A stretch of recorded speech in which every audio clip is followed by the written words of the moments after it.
اعوذ باللہ السمیع العلیم من الشیطان اللعین الرجیم بسم اللہ الرحمن الرحیم الحمد للہ المتجلی لخلقہ بخلقہ والظاہر لقلوبہم بحجت خلق الخلق من غیر رویت الصلاة والسلام علی رسولہ الکریم وخاتم النبیین وجد المعصومین ابی القاسم محمد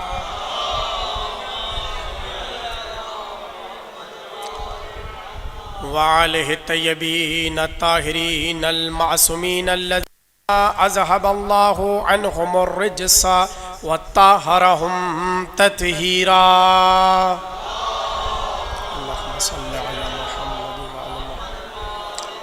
ولعنت اللہ علی اعدائہم اجمعین من الآن الى قیام یوم الدین اما بعد فقد قال اللہ تبارکہ فی محکم کتابہ المجید والفرقانہ الحمید بسم اللہ الرحمن الرحیم ان الدین عند اللہ الاسلام صلوات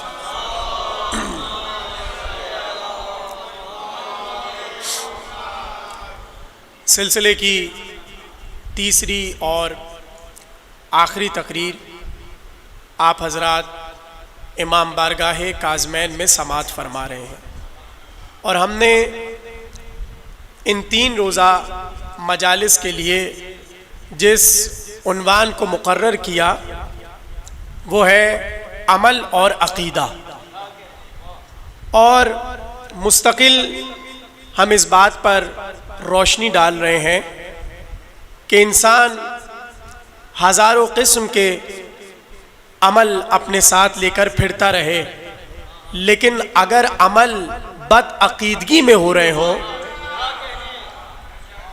تو کوئی بھی عمل قابل قبول نہیں ہوگا۔ اور اس کے لیے ہم نے قرآن کی ایک ایسی آیت کی تلاوت کی جس میں پروردگار عالم ارشاد فرما رہا ہے، ہم نے اگر کسی دین کو پسند کیا تو وہ دین ہے اسلام، اور یہی اسلام تھا کہ جو آدم کا دین تھا، یہی اسلام تھا جو نوح کا دین تھا، یہی اسلام تھا جو ابراہیم کا دین تھا، یعنی تمام انبیاء کا دین تھا یہ اسلام۔ اور اسی اسلام کا اعلان ہر نبی کرتا تھا کہ دیکھو تمہیں اللہ کی وحدانیت سمجھنی چاہیے، تمہیں رسول کی رسالت سمجھنی چاہیے۔ اور کل میں نے یہ جملہ کہا تھا، ہمارے عقیدے کے مطابق جب بھی کوئی نبی آخری نبی کی بشارت دیتا تھا تو وہ یہ بھی کہتا تھا اس نبی کا ایک وصی ہوگا جس کا نام علی ہوگا۔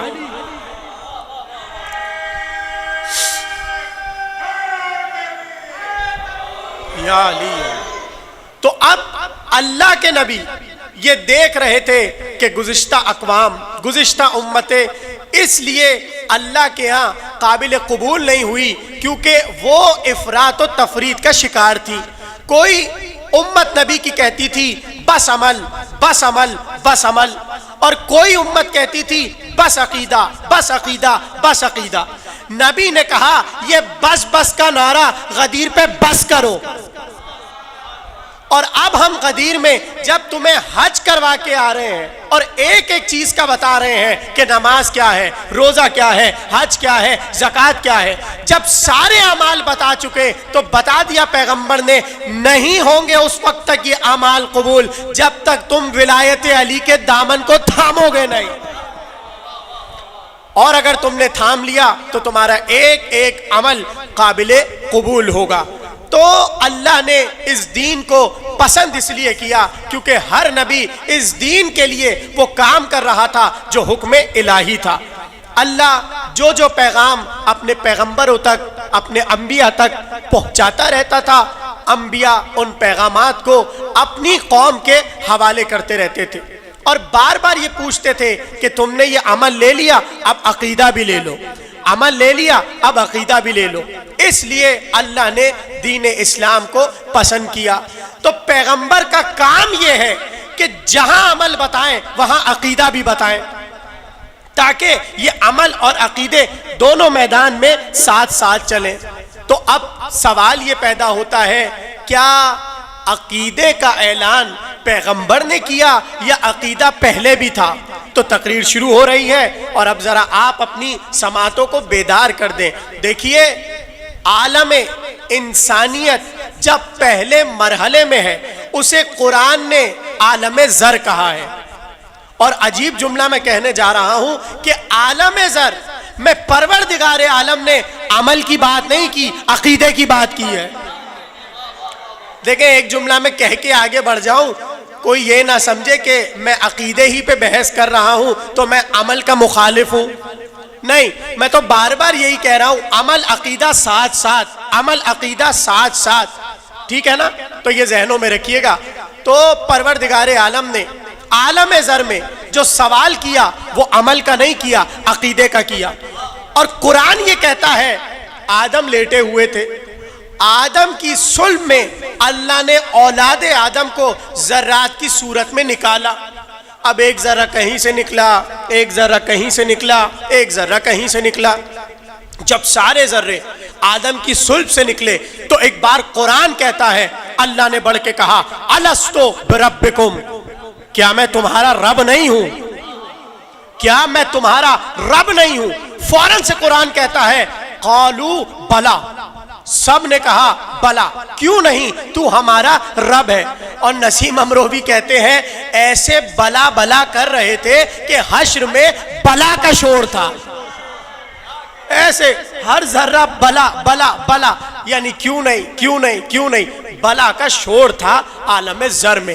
اور اللہ ایک ایک روح سے پوچھتا جاتا تھا، کیا میں تمہارا رب نہیں ہوں؟ کیا میں تمہارا رب نہیں ہوں؟ کیا میں تمہارا رب نہیں ہوں؟ سب کہتے تھے کہ تو ہی ہمارا رب ہے۔ تو میں اب آپ سے سوال کروں، اللہ نے بنی آدم سے جو سب سے پہلا سوال کیا وہ عمل کا کیا یا عقیدے کا کیا؟ عقیدے کا کیا نا۔ تو اب قبر میں بھی جو پہلا سوال ہوگا وہ عمل کا نہیں ہوگا، عقیدے کا ہوگا۔ اس لیے کیونکہ دیکھیے، قبر میں آ کے فرشتہ پہلے یہی تو پوچھے گا، بھائی تو اللہ کو مانتا ہے یا نہیں؟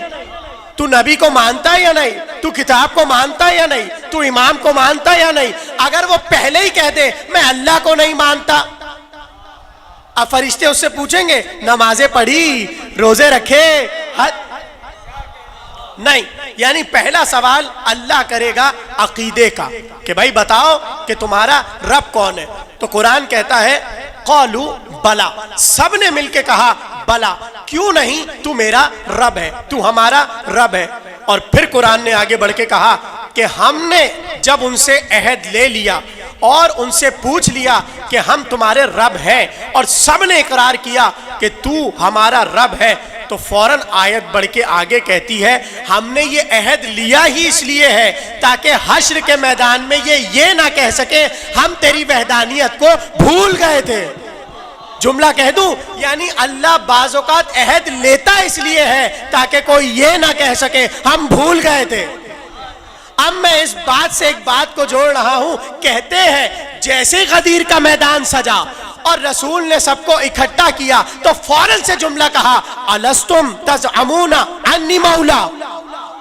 توجہ، پیغمبر نے سب کو مخاطب کر کے کہا، کیا تمہیں یقین ہے میں تمہارا مولا ہوں؟ سب نے کہا ہمیں یقین ہے، بلکہ روایت میں یہ ہے کہ جیسے ہی نبی نے کہا کیا تم لوگ یقین رکھتے ہو کہ میں تمہارا مولا ہوں، تو آیت آگے بڑھ کے، روایت آگے بڑھ کے کہتی ہے، قالوا بلا، سب نے کہا بلا۔ وحدانیت پہ سب نے کیا کہا تھا؟ قالوا بلا۔ اور یہاں پہ کیا کہا؟ قالوا بلا، یعنی سنت الہی ٹھہری کہ جب بھی کسی کو بڑا عقیدہ دینے جاؤ تو پہلے ان سے عہد لے لو۔ بھائی عالم زر میں اللہ نے اپنی وحدانیت کا عہد لیا، غدیر میں رسول نے علی کی ولایت کا عہد لیا۔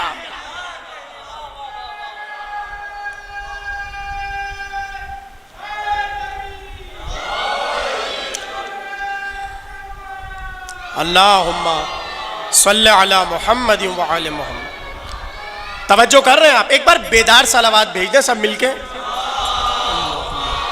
صلی علی محمد۔ اچھا ناراض نہ ہوئیے گا، میں ایک چیز نوٹ کرتا ہوں یہاں پہ، یہ آگے آ کے کوئی نہیں بیٹھتا، وہاں کیا ہے ایسی چیز کہ سب وہاں پر بیٹھتے ہیں؟ بادشاہ بھائی کچھ ہے کیا وہاں پہ ایسی چیز؟ مجھے سمجھ نہیں آ رہا، جب میں پڑھتا ہوں سب وہاں بیٹھے ہوتے ہیں۔ اب مجھے لگ رہا ہے یوں پڑھنی پڑے گا، مجلس یوں پڑھنی پڑے گی۔ آ جائے سب ادھر آ جائے۔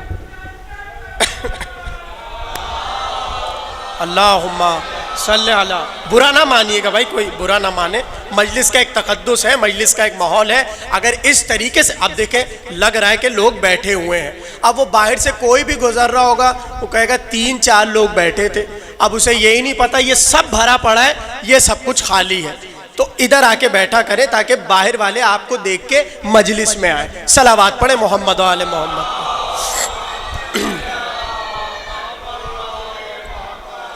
تو کیا کہا قرآن نے کہ جب ہم ان سے اپنی وحدانیت کا اقرار لے رہے تھے، اعلان کروا رہے تھے، تو اللہ نے پوچھا کہ الستو بربکم، تمہارا رب کون ہے؟ تو سب نے کیا کہا؟ قالو بلا، بے شک کیوں نہیں، تو ہی ہمارا رب ہے۔ اور غدیر میں جب پیغمبر نے اعلان ولایت علی کرنا چاہا تو سب سے پوچھا کیا میں تمہارا مولا نہیں ہوں؟ جب سب نے کہا آپ ہی ہمارے مولا ہیں، پھر رسول نے کہا جس جس کا میں مولا اس کا علی مولا۔ اللہم صلی علی محمد و علی محمد یا علی، اللہم صلی علی محمد و علی محمد۔ اور پھر جملہ کہہ دوں، کل میں نے کیا کہا تھا؟ عقیدے کی معراج یہ ہے، عقیدے کا کمال یہ ہے کہ عقیدے پر یقین ہو۔ یاد ہے آپ کو یہ جملہ؟ کیا کہا تھا میں نے؟ عقیدے کا کمال اور عقیدے کی معراج یہ ہے کہ عقیدے پر یقین ہو۔ اب آپ پریشان مت ہوئیے گا، جیسے ہی اللہ نے اپنی وحدانیت کا اقرار لیا تو اللہ نے یہ نہیں کہا کیا تمہیں یقین ہے میں رب ہوں؟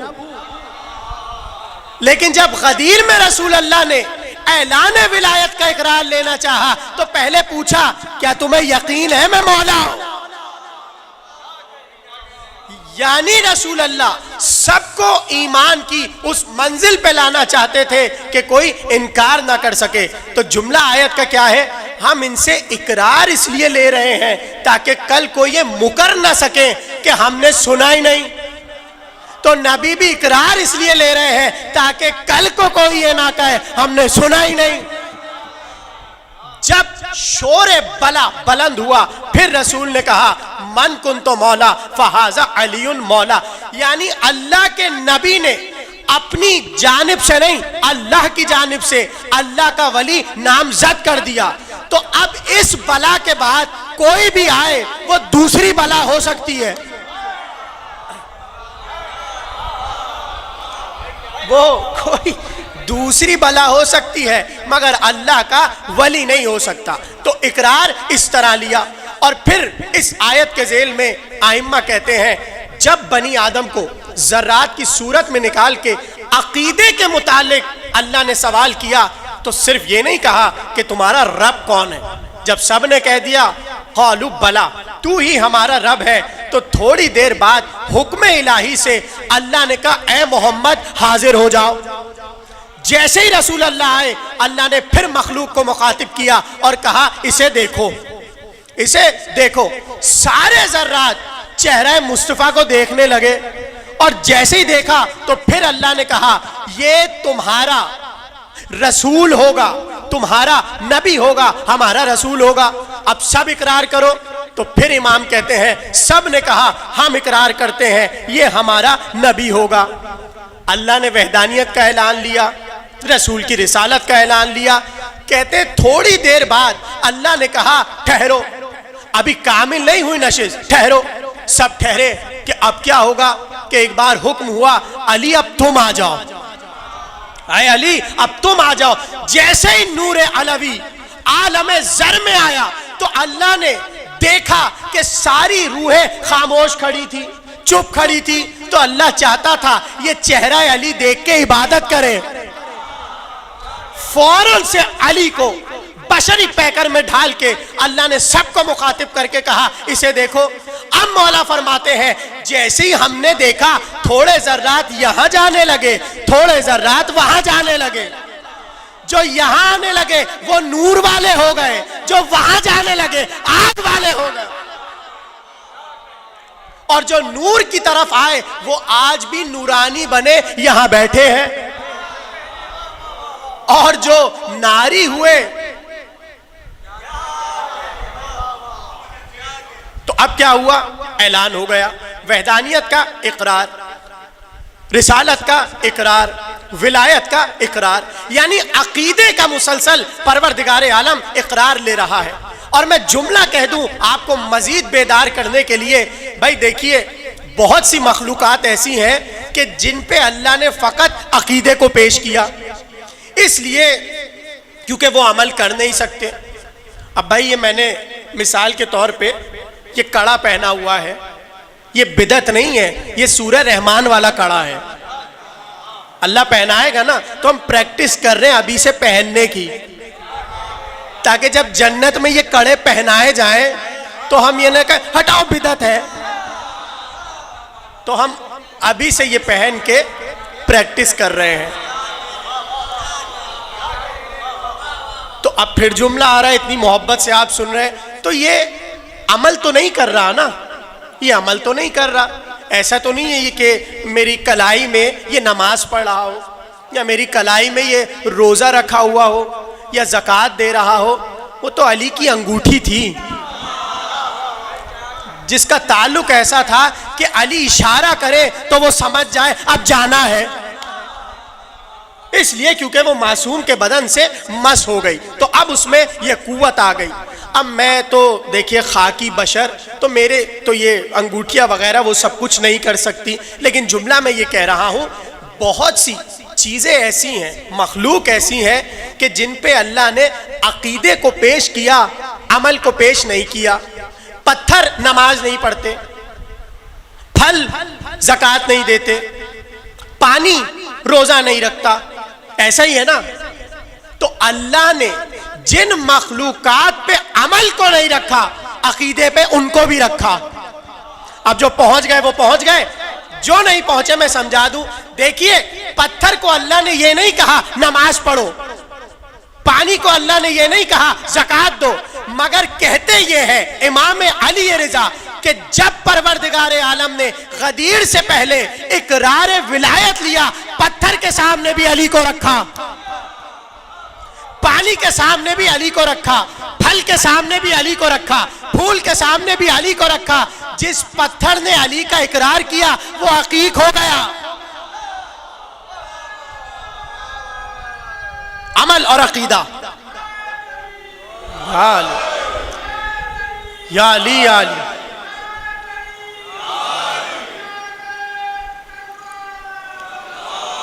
اللہم صلی علی محمد وعلی محمد۔ توجہ ہے آپ کی میرے ساتھ؟ پتھر نے قبول کی ولایت علی، تو اللہ نے پتھر کا جسے سرتاج بنایا وہ ہے عقیق۔ بھائی پھر جملہ آ گیا، جن پتھروں نے اعلان ولایت علی کیا وہ عزا خانوں میں رکھے ہیں، اور جن پتھروں نے نہیں کیا وہ بت خانوں میں رکھے ہیں، ایسا ہی ہے نا، وہ بت خانوں میں رکھے ہیں۔ تو اب پروردگار عالم نے پتھر کے بعد پھلوں کو اٹھایا اور کہا یہ ولایت علی ہے۔ تو امام فرماتے ہیں کہ جس پھل نے ولایت علی کو قبول کیا وہ شیریں ہو گیا، اور جس پھل نے انکار کیا وہ بد مزہ ہو گیا۔ اب پانی کے سامنے رکھی گئی ولایت، جس پانی نے ولایت کو قبول کیا وہ میٹھا ہو گیا، اور جس نے قبول نہیں کیا وہ کھارا ہو گیا، وہ کھارا ہو گیا۔ تو اسی طرح پھولوں پر بھی اللہ نے ولایت کو پیش کیا، جس پھول نے قبول کیا وہ گلاب کا ہو گیا۔ اور عجیب بات یہ ہے کہ جس جس چیز نے ولایت کو قبول کیا حسین نے اسے عزا خانے میں جگہ دے دی۔ بھائی گلاب نے قبول کیا تھا، اب ہر علم پہ گلاب ہوگا، اب ہر تابوت پہ گلاب ہوگا۔ تو یہ ہے عقیدہ، یعنی جو عقیدہ قبول کر رہا ہے اسے تحفہ مل رہا ہے، اور جس نے عقیدے کی مخالفت کی کیا ہو رہا ہے وہ آپ سب جانتے ہیں، میں کیا بتاؤں کیا ہو رہا ہے، جانتے ہیں نا آپ سب۔ تو کیا ہوا؟ اب امام فرماتے ہیں ایک ایک چیز پہ اللہ نے ولایت کو پیش کیا. تو ہر وہ مخلوق کہ جس پہ عمل نہیں ہے عقیدہ اس پر بھی ہے. اب بیٹھے ہوئے تھے مولا اور ایک شخص دور سے چلتا ہوا آیا. جناب امیر اپنے اصحاب کے ساتھ بیٹھے ہوئے تھے. وہ دور سے آیا اور اس نے آ کے مولا کو سلام کیا اور مولا کے ساتھ جو اصحاب بیٹھے تھے انہیں بھی سلام کیا. علی نے جواب سلام دیا, اصحاب نے جواب سلام دیا. اب اس نے مولا کے سامنے اپنے ہاتھوں کو باندھا, سر کو جھکایا اور کہنے لگا میں آپ سے محبت کرتا ہوں اور میں آپ کی ولا کا قائل ہوں. علی نے کہا تو جھوٹا ہے. توجہ, علی نے کہا تو جھوٹا ہے.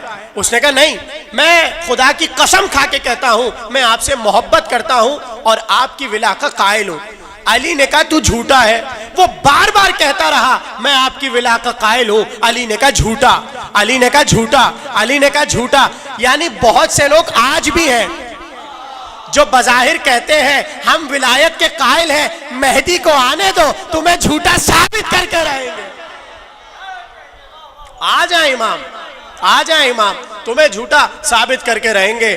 وہ بار بار کہنے لگا آپ کی ولا رکھتا ہوں, آپ سے محبت کرتا ہوں, بڑی عقیدت ہے, بڑا چاہنے والا ہوں, آپ ہی کی ولایت, آپ ہی کی ولایت. اور علی تھے کہ بار بار اسے کہتے تو جھوٹا, تو جھوٹا, تو جھوٹا.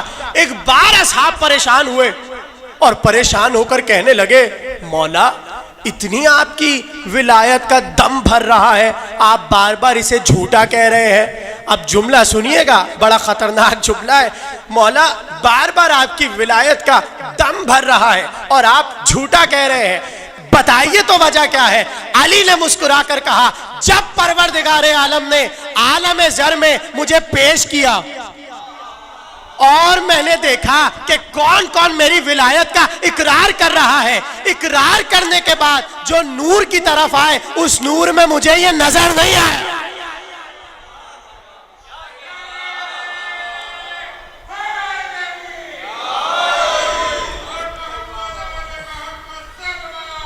اللہم صلی علی محمد وعلی محمد. توجہ کی آپ نے؟ امام نے کیا بتایا کہ جب پروردگار عالم نے ولایت کے بعد میرے شیعوں کو اور میرے بوالیوں کو الگ کیا بطور بصورت نور کے, تو اس نور میں مجھے یہ نظر نہیں آیا. تو جو اس نور میں نظر نہیں آیا آج بھی اس کے چہرے پہ نور نظر نہیں آئے گا. اور جملہ کہہ دوں, حدیث ہے مولا کی کہ علی کا چاہنے والا خوبصورت ہوتا ہے, علی کا چاہنے والا خوبصورت ہوتا ہے. تو اگر آج کوئی دور سے اور باہر سے آ رہا ہے بز میں اور بیٹھ کے یہ کہہ رہا ہے ہم ولایت والے ہیں, تو زیادہ ٹائم نہیں لگے گا یہ نور والا چہرہ. حدیث میں تو دیکھیں بادشاہ بھائی حدیث سے آگے نکل ہی نہیں رہا, حدیث ہی کی روشنی میں آپ کو عمل اور عقیدہ بتائے جا رہا ہوں. تو کیا کہا کہ جن مخلوقات پہ اللہ نے عمل کو پیش نہیں کیا انہی مخلوقات پہ اللہ نے عقیدے کو پیش کیا. تو کتنا ضروری تھا رسول اللہ کے لیے کہ پوری اپنی قوم کو, پوری اپنی امت کو عمل کے ساتھ ساتھ عقیدوں کا بتائیں, اس لیے کہ عقیدہ مضبوط ہوگا تب ہی عمل قابل قبول ہوگا. ہر گام رسول عقیدے کی حفاظت کر رہے ہیں, اور اگر کسی کو دیکھ لے رسول کہ کوئی عقیدے کے خلاف جا رہا ہے یا عقیدے کے خلاف بول رہا ہے, وہیں پر اسے ڈانٹتے تھے اور سب کو تعارف کراتے تھے یہ عقیدے والا نہیں ہے, یہ بد عقیدہ ہے. آپ کو دیکھیں بار بار مجھے جگانا پڑ رہا ہے, اس لیے میں آپ کو جگانے کے لیے ایک اور بات بتاؤں. جیسے ہی اس نے نیزے کو اٹھایا اور اٹھا کر کہنے لگا کیا ہوا مسلمانوں, تم لڑنے کیوں نہیں آ رہے؟ کیا ہوا مسلمانوں, تم لڑنے کیوں نہیں آ رہے؟ قرآن کہتا ہے جب وہ مسلمانوں کو پکار رہا تھا تو وہ ایسے بت بن کے کھڑے ہوئے تھے کہ گویا پرندے ان کے سروں پر تھے اور وہ ہل ہی نہیں رہے تھے. آپ نے دیکھا ہے نا کہ جب کوئی بہت زیادہ سکتے میں آ جائے وہ ایسے بت کی طرح کھڑا ہو جاتا ہے کہ اس پہ پرندہ آ جائے یا کچھ بھی آ جائے وہ ہل نہیں سکتا۔ قرآن کہتا ہے کہ جیسے ہی خندق میں وہ پکار رہا تھا تو تم لشکر کو دیکھ کے ایسے کھڑے ہو گئے تھے، ایسے سکتے میں آ گئے تھے کہ گویا طائر تمہارے سروں پر بیٹھے ہوئے ہیں۔ بیچارے سارے مسلمان سہمے ہوئے، ڈرے ہوئے رسول اللہ کے آس پاس کھڑے تھے کہ اچانک سے ایک صاحب نے اور ڈرا دیا۔ اب آپ سوچئے کہ اگر ڈرے ہوئے کو کوئی اور ڈرا دے، اب وہ ڈرایا کیسے یہ بھی سن لیجئے۔ اب کسی نے بڑی ہمت کر کے اپنے جسم کو جنبش دی کہ کسی طرح میں بڑھوں، تو ایک صاحب فوراً سے کہنے لگے جانا نہیں، بڑے مسائل ہیں۔ کا کیا مطلب؟ کہ ایک بار عالم ایام جاہلیت میں ہم سفر کر رہے تھے، ایک جگہ سے دوسری جگہ شام کی طرف ہم جا رہے تھے، تو ہمارے قافلے میں یہ عمر بھی تھا، یہ عمر بھی تھا، اور پتہ ہے کیا ہوا؟ کیا ہوا؟ ہوا یہ کہ ڈاکوؤں نے حملہ کر دیا۔ اب وہ سارے ڈاکو سامان چھیننے لگے، چلو نکالو جو کچھ ہے تمہارے پاس۔ اب وہ سب ڈر کے مارے سامان نکالنے لگے۔ جیسے ڈاکو اس کے پاس آئے کہ اس کو لوٹے، تو اس نے ایک اونٹنی کے بچے کو اٹھایا اور ڈھال بنا کے کسی کو وہاں پھینکا، کسی کو وہاں پھینکا، کسی کو وہاں پھینکا۔ گھبرائے ہوئے مسلمانوں کو اور ڈرا دیا۔ بھائی توجہ کرے، وہ ڈرے بیٹھے تھے مسلمان، قرآن نے کہا ایسے ان کی حالت ہو گئی تھی کہ گویا ان کے سروں پر پرندے بیٹھ گئے۔ اب جیسے ہی اس نے یہ باتیں کی تو وہ اور ڈرنے لگے، اور ڈرنے لگے۔ یہاں یہ صاحب ڈرا رہے تھے اور وہاں وہ عقیدے کے خلاف بول رہا تھا۔ اب اس نے مسلمانوں کے عقیدے کو حملے کا نشانہ بنایا اور فوراً سے کہنے لگا کیوں نہیں آ رہے تم لوگ؟ تم لوگوں کا عقیدہ تو یہ ہے کہ اگر جیتو گے تو غازی کہلاؤ گے، مجاہد کہلاؤ گے، اور مر گئے تو شہید کہلاؤ گے۔ یعنی جیتو جب بھی تمہارا فائدہ، ہارو جب بھی تمہارا فائدہ۔ یعنی عقیدے کے خلاف امر بولا، جیسے امر عقیدے کے خلاف بولا فوراً سے رسول نے بڑھ کے کہا کوئی ہے جو اس قلب کی زبان کو خاموش کرائے؟ ہے کیا کوئی ہماری بزم میں جو اس قلب کی زبان کو خاموش کرائے؟ جیسے ہی رسول اللہ نے یہ جملہ کہا تو اب کہتے ہیں وہی اٹھا کہ جو ہمیشہ بزم رسول میں ہمیشہ رسول اللہ کی طرف سے بڑھتا تھا، اور رسول نے صبح قیامت تک بتا دیا کہ جو عقیدے پہ حملہ کرے بظاہر انسان ہوتا ہے مگر وہ فطرتاً اور اندر سے انسان نہیں ہوتا۔ اور پھر ہوا کیا؟ علی چلے، ذوالفقار لے کے چلے، اور آپ سب کو پتہ ہے کیا ہوا؟ ایسا دو نیم کیا، آدھا دھڑ یہاں گرا، آدھا دھڑ وہاں گرا، تو رہتی قیامت تک اور صبح قیامت تک علی نے بھی اصول دے دیا کہ اگر کوئی مسلمانوں کے عقیدے پہ حملہ کرے تو وہ ذوالفقار کو یاد رکھے۔ اگر ابھی بھی کوئی مسلمانوں کے عقیدے پہ حملہ کرنا چاہ رہا ہے تو ایک تلوار غیبت میں غیب والے کے پاس ہے، اور جب وہ آئے گی ایسا دو نیم کرے گی، آدھا دھڑ یہاں گرے گا، آدھا دھڑ وہاں۔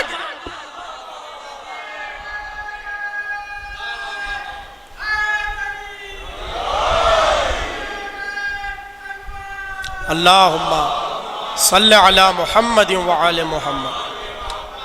رسول نے بتا دیا کہ دیکھو عقیدے کے معاملے میں ذرا سخت ہونا پڑے گا، ایسا نہ ہو کہ کوئی بھی آئے اور تمہارے عقیدے کو للکارے اور تمہارے عقیدے کے خلاف جائے تو تم فوراً سے جواب نہ ہونے کی صورت میں اسی کے عقیدے پہ چلے جاؤ۔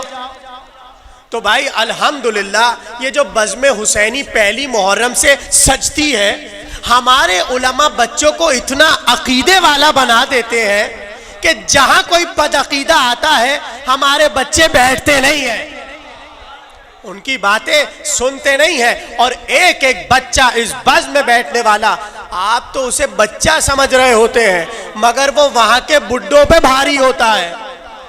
اس لیے کیونکہ یہ علم کی بزم سجی ہے اور یہاں پہ علم بھی بڑھتا جا رہا ہے اور عقیدہ بھی مضبوط ہوتا جا رہا ہے. تو رسول بار بار امت کو یہ بتا رہے تھے کہ اپنے عقیدوں پر کمپرومائز نہ کرنا، اپنے عقیدوں سے پیچھے نہ ہٹنا، اس لیے کہ اگر تم نے اپنے عقیدے کو مضبوط کیا تو تم خود بخود عمل میں مضبوط ہوتے چلے جاؤ گے.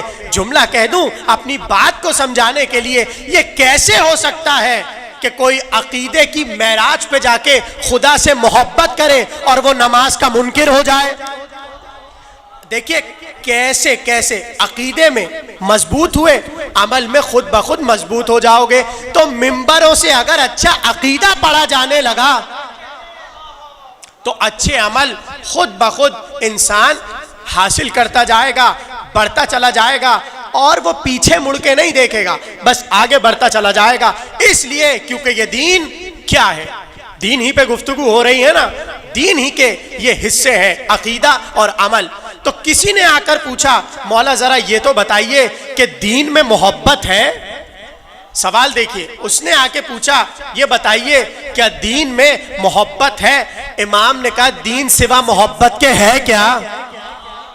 دین سوا محبت کے ہے کیا؟ اگر تم دین میں آنا چاہتے ہو تو تمہیں محبت کرنا پڑے گی. دین کی ابتدا اللہ سے محبت ہے، دین کی انتہا اہل بیت سے محبت ہے.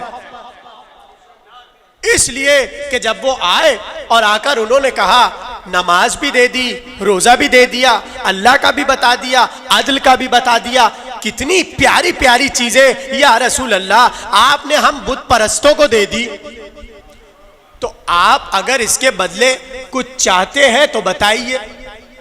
تو اب کیا کہا رسول اللہ نے؟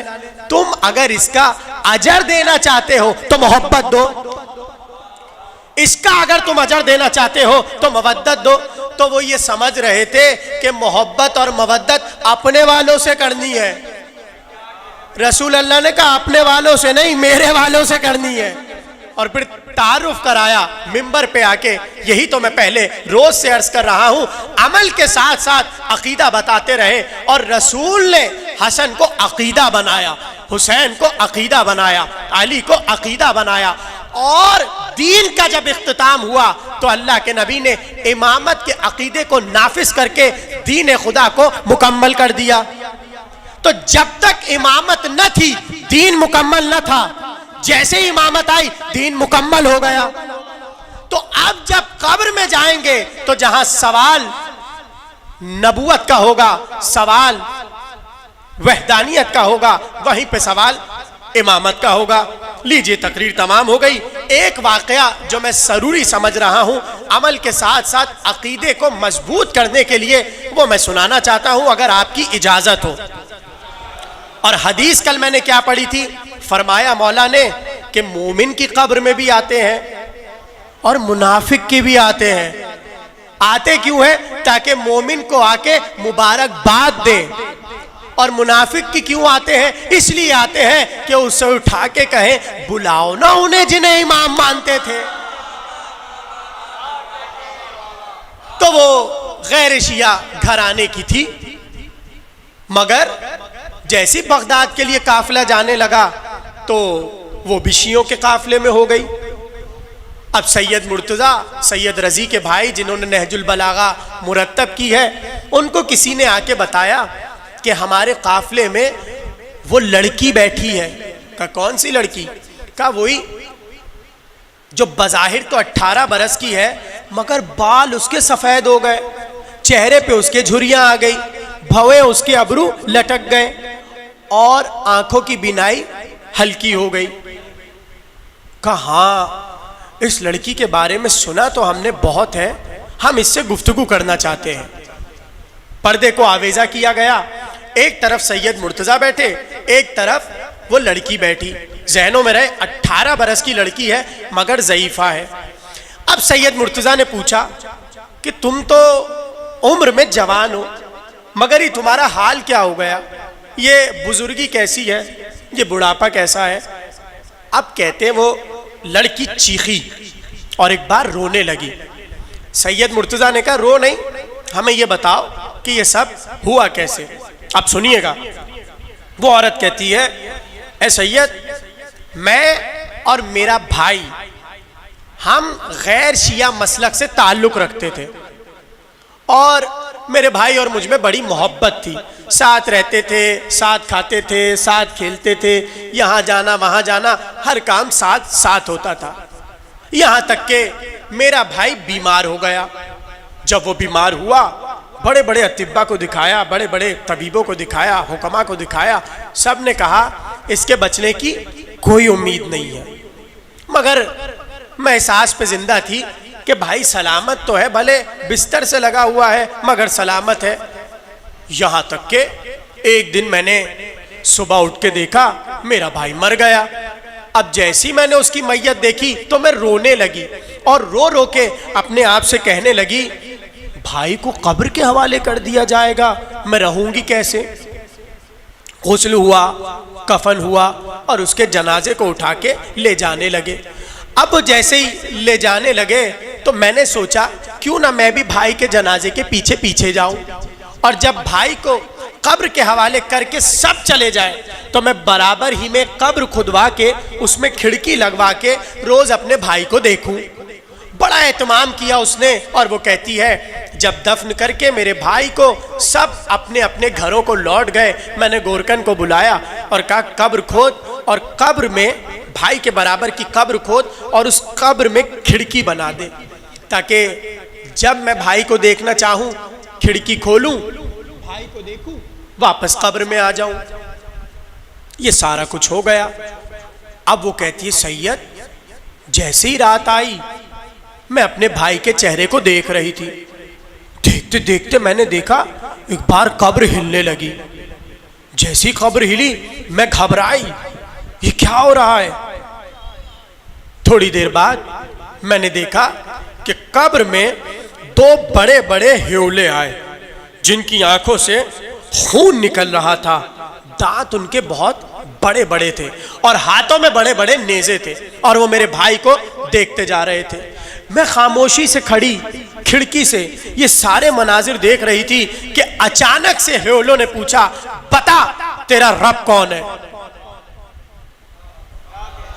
ہیولوں نے یہ نہیں پوچھا نمازیں کتنی پڑھی، وہ پوچھیں گے مگر عقیدے کے بعد، اس لیے کیونکہ عقیدہ مضبوط ہوگا تبھی اعمال قبول ہوں گے۔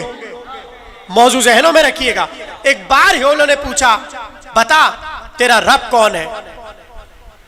وہ لڑکی کہتی ہے بھائی بولنا چاہتا تھا مگر اس کے لب نہیں ہلتے تھے، اور اگر لب ہلتے بھی تھے تو آواز نہیں نکلتی تھی۔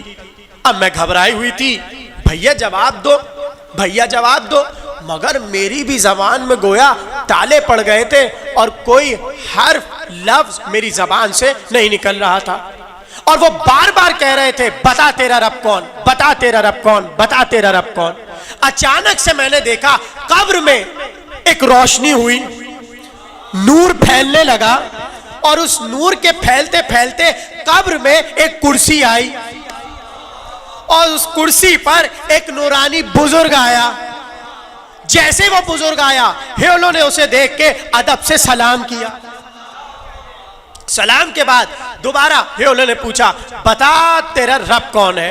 وہ لڑکی کہتی ہے اب میں نے دیکھا بھائی تو کچھ کہہ نہیں پا رہا تھا، بزرگ نے کہا کہہ دے تیرا رب اللہ ہے، کہہ دے تیرا رب اللہ ہے۔ جیسے ہی بھائی نے یہ سنا فوراً سے کہنے لگا اللہ۔ اب ان ہیولوں نے پوچھا بتا تیری کتاب کون سی ہے؟ پھر بزرگ نے کہا کہہ دے قرآن۔ بھائی نے قرآن کہہ دیا۔ پھر ان ہیولوں نے پوچھا بتا تیرا نبی کون ہے؟ بزرگ نے کہا کہہ دے محمد صلی اللہ علیہ وآلہ۔ مل کے پڑھے، مل کے تمام ہو رہی ہے تقریر۔ کہہ دے تیرا رب، تیرا نبی محمد ہے۔ اس نے فوراً سے نام لے لیا۔ اب ہیولوں نے پوچھا بتا تیرا امام کون ہے، بتا تیرا امام کون ہے؟ لڑکی کہتی ہے پھر میرے بھائی نے بزرگ کی طرف دیکھا۔ اب بزرگ کچھ نہیں کہتے، خاموشی سے بیٹھے ہیں۔ جب بزرگ نے جواب ہی نہیں دیا، انہوں نے اپنے نیزے کو اٹھایا اور میرے بھائی پہ برسانا شروع کر دیا۔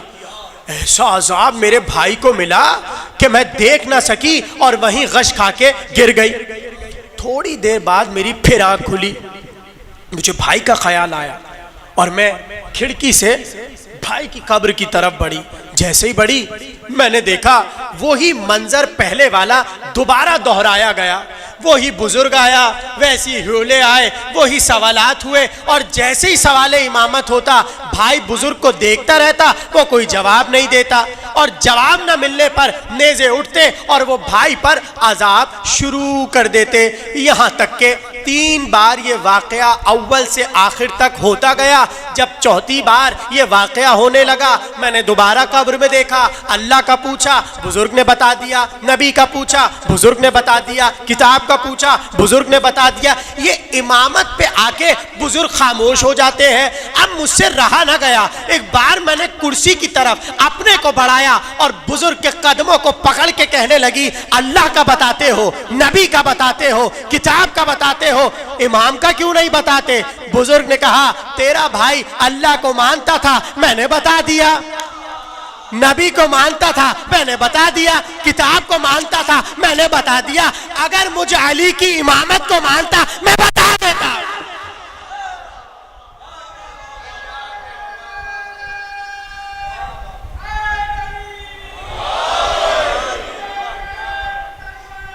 اللہم صلی علی محمد وآل محمد۔ اگر تیرا بھائی مجھ علی کی امامت کو مانتا تو میں تیرے بھائی کو کہہ دیتا کہہ بڑھ کے تیرا امام علی ہے، کہہ بڑھ کے تیرا امام حسن ہے، کہہ بڑھ کے تیرا امام حسین ہے۔ اب پتا چلا قبر کے حوالے کرنے کے بعد ہم کیوں کہتے ہیں، سن لے سمجھ لے، ابھی آئیں گے، کہہ دینا امام علی ہے، کہہ دینا حسن۔ ایک ایک امام کا پتہ دے کر بتا دیتے ہیں کہ دیکھو اپنے عقیدے کو قبر میں جانے کے بعد بھی مضبوط کر لو، اس لیے کہ عقیدے کی مضبوطی پر تمہاری بخشش ہوگی۔ میں پھر کہہ رہا ہوں، اس کا مطلب یہ نہیں ہے کہ میں عمل کی مخالفت کر رہا ہوں، نہیں، میں کہنا صرف اتنا چاہ رہا ہوں عمل ہونے چاہیے اس لیے کہ واجب ہے، لیکن عمل کے پیچھے علی کو نہیں بھول جاؤ، عمل کے پیچھے اہل بیت کو نہ بھول جاؤ۔ اس لیے تمام ہو گئی تقریر۔ قرآن کہتا ہے لے کے چلیں گے وہ بڑا انبار، پوچھا جائے گا اس میں کیا ہے، کہیں گے نمازیں، کیا ہے روزے، کیا ہے حج، کیا ہے زکوٰۃ، کیا ہے صدقات، کیا ہے نیکیاں، کیا ہے حسنات۔ واہ اتنا کچھ لے کے آ رہے ہو، اب تمہیں روکے گا کون؟ قرآن کہتا ہے یہ ساری چیزیں دیکھ کے فرشتے کہیں گے لو یہ رہا در جنت، آؤ آؤ۔ جیسے ہی وہ آگے بڑھنے لگیں گے اب قرآن کہتا ہے وَقِفُوهُمْ، انہیں ٹھہراؤ۔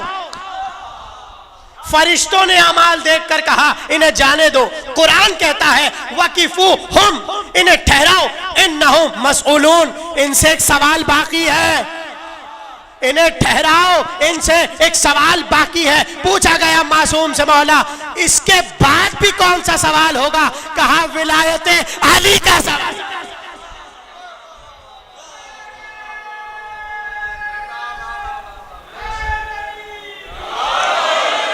وَقِفُوهُمْ، اللہم صلی علی محمد وآل محمد۔ وَقِفُوهُمْ، انہیں ٹھہرا دو، انہیں ٹھہراؤ، اس لیے کہ ان سے ایک سوال ہونا ہے، اور وہ سوال کیا ہے؟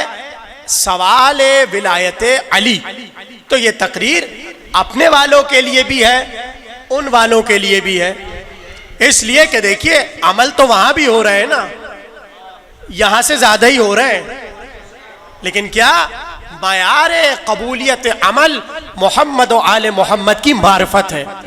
اگر معرفت نہیں تو کوئی چیز قبول نہیں ہوگی۔ یہ میں نہیں کہہ رہا، یہ قرآن کہہ رہا ہے، یہ حدیث کہہ رہی ہے، یہ معصوم کہہ رہے ہیں، یہی ہمارا عقیدہ ہے۔ تو اب ہمیں ان دونوں چیزوں کا دامن مضبوطی سے تھامنا ہے، عمل میں بھی نمبر 1، عقیدے میں بھی نمبر 1۔ اس لیے کہ ایک چیز سے بھی دامن چھٹا تو پھر بڑے مسائل ہیں، بڑی مشکلات ہیں، دونوں کو ساتھ ساتھ لے کے چلنا ہے۔ تو اب تمام ہو گئی تقریر۔ امام حسین جو جا رہے ہیں کربلا کے بن میں، کس لیے جا رہے ہیں؟ عقیدے کو درست کرنے کے لیے، اس لیے کہ نمازیں ہیں وہاں پر، روزے ہیں وہاں پر، حج ہے وہاں پر، ساری عبادتیں ہیں، مگر امامت نہیں ہے۔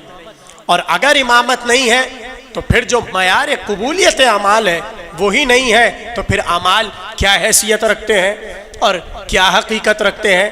تو بار بار امام یہی تو پوچھ رہے تھے، یہ تم مجھے قتل کر کیوں رہے ہو؟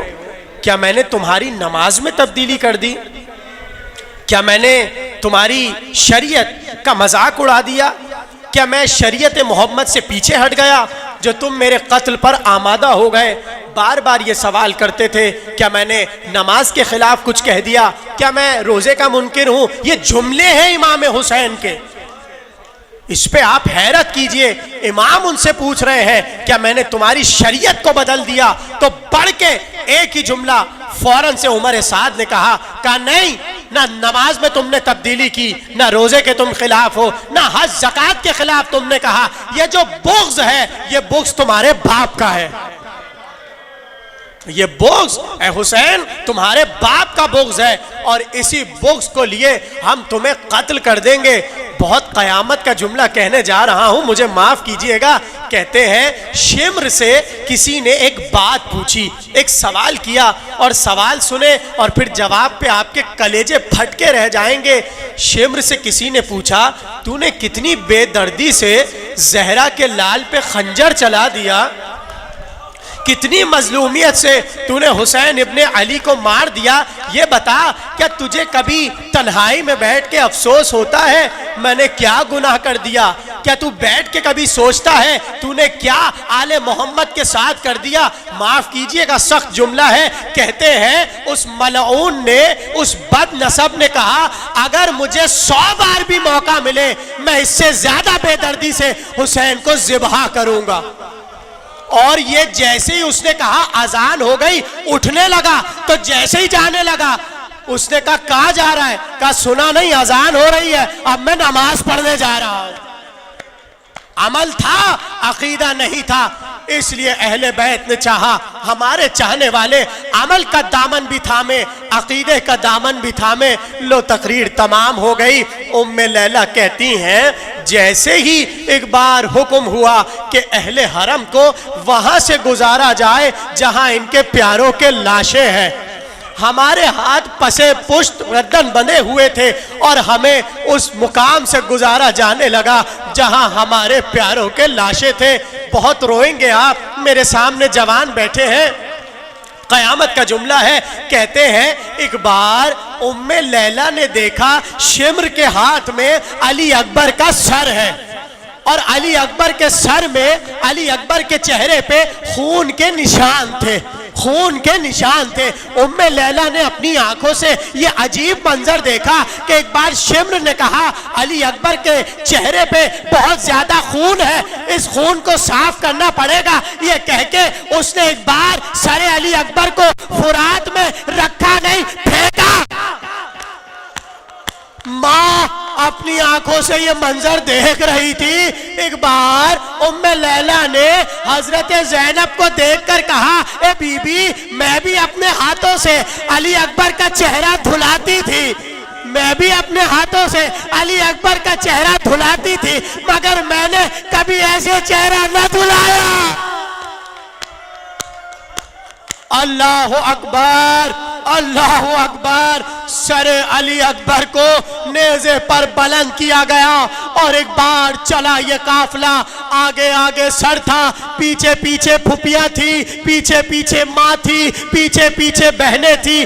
کہتے ہیں جیسے ہی یہ سر ایک بار کوفے میں داخل ہوا، ایک بوڑھی عورت اپنی چھت پر کھڑی ہوئی تھی۔ جیسے ہی اس نے علی اکبر کے سر کو دیکھا، ایک بار رو کر کہنے لگی پالنے والے اس جوان کی ماں کاش مر گئی ہو، اللہ کاش اس جوان کی ماں مر گئی ہو، اس لیے کہ کتنا حسین چہرہ ہے، چاند سا چہرہ ہے۔ اگر اس کی ماں نے اس کے چہرے کو دیکھ لیا اس پر کیا قیامت ہوگی۔ کہتے جیسے یہ جملہ سنا ناکے سے رو کے ام لیلہ نے کہا ارے اس کی ماں مر ہی نہیں ہے، میں اس علی اکبر کی ماں ہوں۔ یہ تھی ماں کی محبت۔ اب آخری جملہ باپ کی محبت بھی سن لو۔ امام سید سجاد کہتے ہیں سب نے دیکھا حسین کو علی اکبر سے اتنی محبت تھی کہ جہاں جہاں علی اکبر کا سر جاتا تھا نیزے پر سر حسین سر علی اکبر کو دیکھتا جاتا تھا۔